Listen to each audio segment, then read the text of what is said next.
Last week, nakadetect po tayo ng isang case ng Mpox. So, ito yung pansampu in the Philippines since December of 2023. At ito yung una since the declaration of the public health emergency of international concern. Mayo 2022 nang magsimula ang monkeypox outbreak sa iba't ibang bahagi ng mundo. Ano nga ba ang monkeypox at ano-ano ang mga bagay na dapat nating malaman tungkol dito? Ito ay isang rare disease na sanhi ng pagka-infect ng monkeypox virus. Kabilang ito sa orthodox virus genus na siya ring kinabibilangan ng smallpox virus. Ito ay isang viral zoonosis. Ibig sabihin, maaari itong maipasa mula sa mga hayop hanggang sa tao.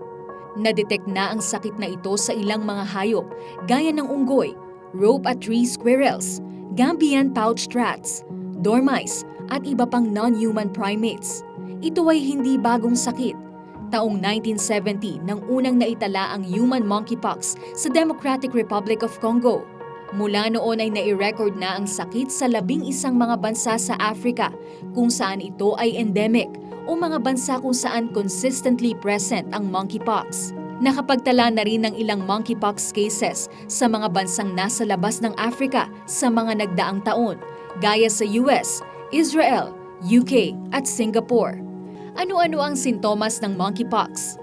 Ang taong may sakit na monkeypox ay maaaring makaranas ng lagnat, pananakit ng ulo, pananakit ng kalamnan at likod, pamamaga ng lymph nodes, chills, pagkahapo, rash, at iba pang respiratory symptoms. Maaaring maranasan ng lahat o ilan lamang sa mga nasabing sintomas. Lumalabas ang mga sintomas na ito sa unang 3 linggo mula sa exposure ng isang tao sa monkeypox virus. Ang sakit ay karaniwang tumatagal ng 2 hanggang 4 na linggo. Paano na ipapasa ang monkeypox?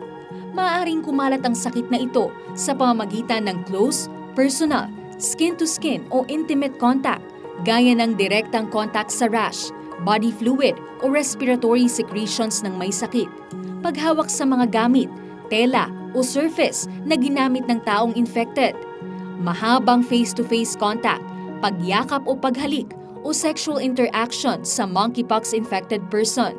Kung ang buntis ay magkaroon ng monkeypox, maaari nitong maipasa ang sakit sa batang nasa sinapupunan nito sa pamamagitan ng placenta. Posible rin ang transmission ng monkeypox mula sa infected na hayop o sa kapaligirang contaminated ng sakit.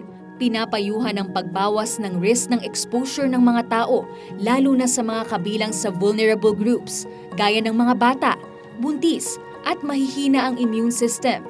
Sakaling mahawa ng monkeypox, wala pang specific na gamot para sa sakit na ito. Sa kasalukuyan, ang ginagamit na treatment ay mga antiviral medication para sa smallpox. Mahalaga rin ang self-isolation sa tahanan upang hindi naman makahawa sa iba. Sa ngayon, 2 vaccines kontra monkeypox ang aprobado ng US Food and Drug Administration. Now you know!